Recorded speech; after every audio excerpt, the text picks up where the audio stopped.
கர்த்தர் எல்லாரும் கூட பேசுறாரு. அவருடைய பிள்ளைங்க எல்லாரும் கூட கர்த்தர் பேசுறாரு. ஒரு தப்பு செய்யும் போது இந்த தப்பை செய்யாதன்னு எல்லார்ட்டையும் ஆண்டவர் பேசத்தான் செய்யறாரு. ஆனா இந்த காலத்திலையும் அநேகர் தீர்க்கதரிசிகளை தேடி போறாங்க. இப்ப உள்ள தீர்க்கதரிசிகள் ஜனங்களுடைய பாவங்களை சொல்லி கொடுக்கறதுக்காக இல்ல, அவர்களை மேற்பூச்சாய் பூசி விடுகிறதுக்கு தான் அநேகர் இருக்கிறார்கள். கர்த்தர் அதை விரும்பவில்லை. கர்த்தர் என்ன சொல்லுகிறார்? இந்த அபத்தமான தரிசனங்களை தரிசித்து உனக்கு சொன்னதுனால நீ என்ன செஞ்ச? அந்த தரிசனங்கள் எல்லாம் நீ நம்புன, ஆனா உனக்கு விடுதலை இல்லை, அதனால நீ நதி அளவாய் கண்ணீர் விடு அப்படின்னு சொல்லி ஆண்டவர் சொல்றாரு.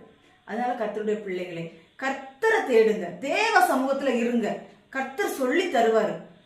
நம்மகிட்ட என்ன மீறுதல்களுக்கு இந்த மீறுதலை நீ மாற்று, கர்த்தர் உனக்கு அறிந்து விடுதலை தருவார். இப்பெல்லாம் எந்த மனுஷனை நம்பி நீங்க போக கூடாது. ஏன் அப்படின்னா மனுஷங்க எல்லாரும் இப்ப என்ன ஆயிட்டாங்க அப்படின்னா மக்களுக்கு அந்த